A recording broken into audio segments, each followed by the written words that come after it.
All right, so let's talk about the second playoff game.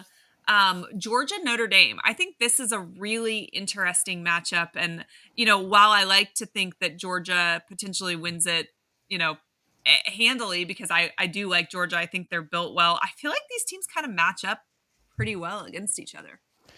Yeah, I mean, I think the big question in this one, and kind of my thought the entire time, is how well does Gunnar Stockton play, right? If he Yeah. plays well, if you're going to tell me that he has a turnover or less, right? As long as he doesn't have two or more turnovers, I would Mhm. probably lean Georgia here.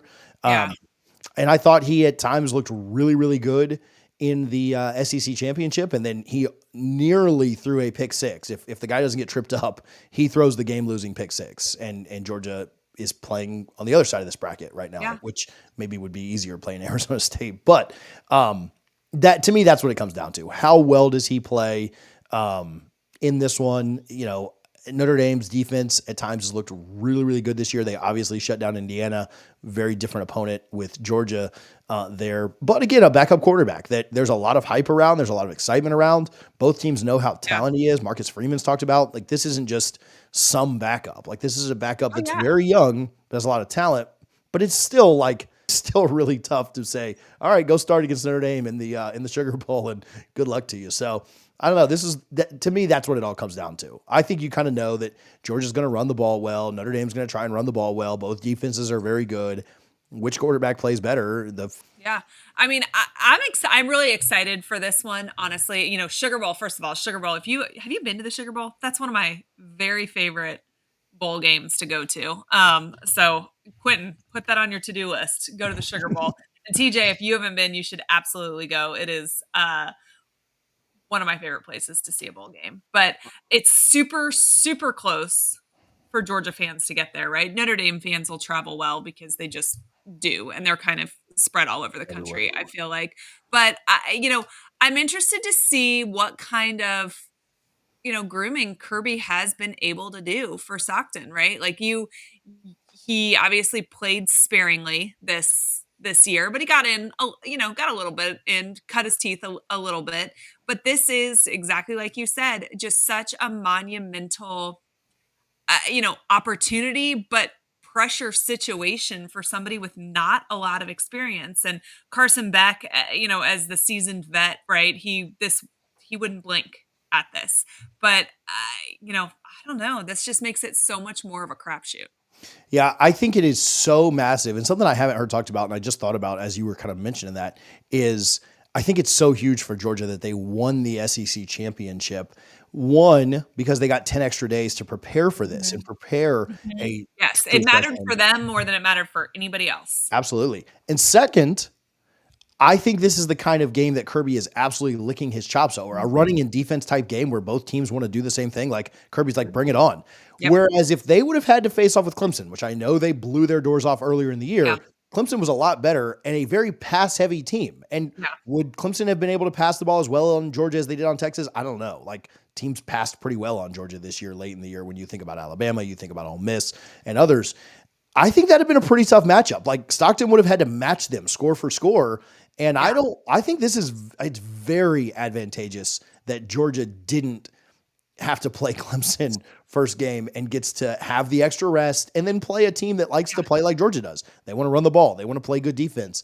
That takes a lot of pressure off of Yeah. and makes it a lot easier on them from a matchup standpoint. And again, you tell Kirby Smart, like, hey, there's two teams that like to run the ball and play defense. He's like, okay, bring it on. Yeah. Like I've never loved something more if I'm Kirby Smart.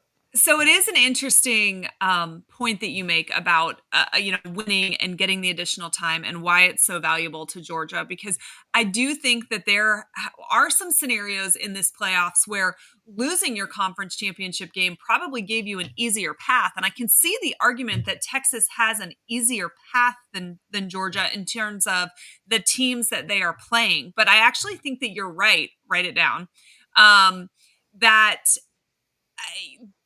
playing potentially the harder opponent, but having a longer time to prepare for that, given the exact situation that they are in at quarterback, is probably, you know, the better situation for Georgia. But I do think that that's kind of an interesting thing because I feel like I've read everywhere people talking about it would have been more beneficial for Georgia to lose so that they had an easier path, but maybe not, right? I kind of think you're right, and that doesn't happen that often.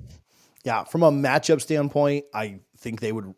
Notre Dame's better than Clemson. There's no doubt. But when you factor everything in, matchup, time off, um, again, shoot, if I'm Georgia, I would rather play Penn State, who also kind of has this. Yeah. We'll talk about Yeah. the Boise State game in a minute.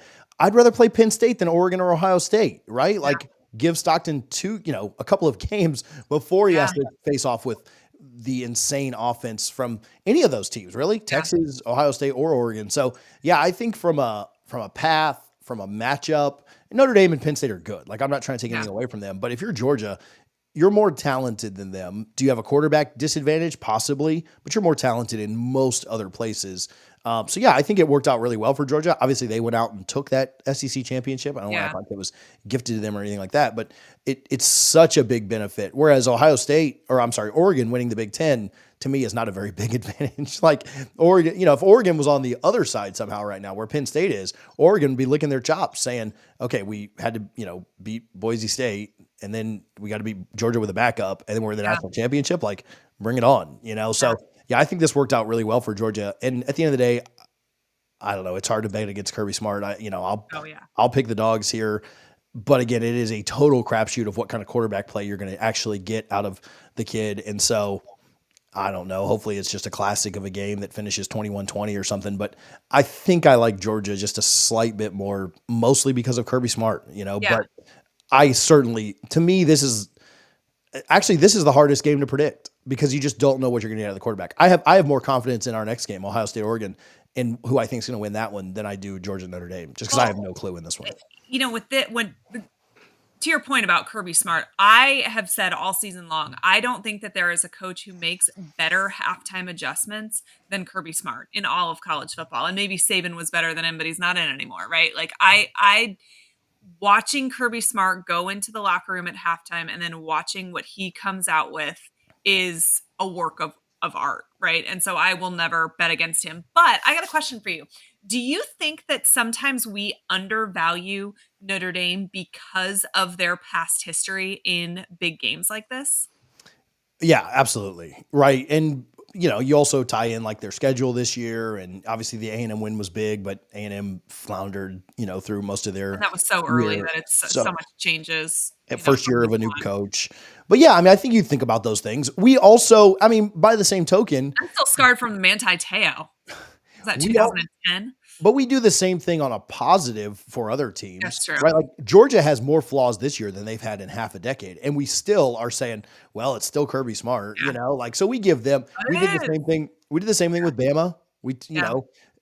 I didn't think Tennessee was going to beat them this year, even with all of Bama's war. Like they lost to Vandy, and we're like, I'll still take Bama to win this. Yeah. And so I think we do that on both sides. We kind Yeah. of, the premier programs. Not that Notre Dame's not a premier program, but I think the premier programs we kind of say like, I mean, it's the same narrative with Penn State. Can't win the big game. Brian Kelly can't win the big game. A lot of that at Notre Dame too. But I think we do kind of think that. I mean, I think we do that with our own teams. We'll probably find a way to blow it because we've done that the last 3 years. I think we kind of all do that for sure. Hey guys, we appreciate you so much tuning into a peek inside SEC football. If you enjoyed the content, do me a favor and hit that subscribe button so that you don't miss any new content heading your way. We are live every Sunday evening and we would love to have you join us.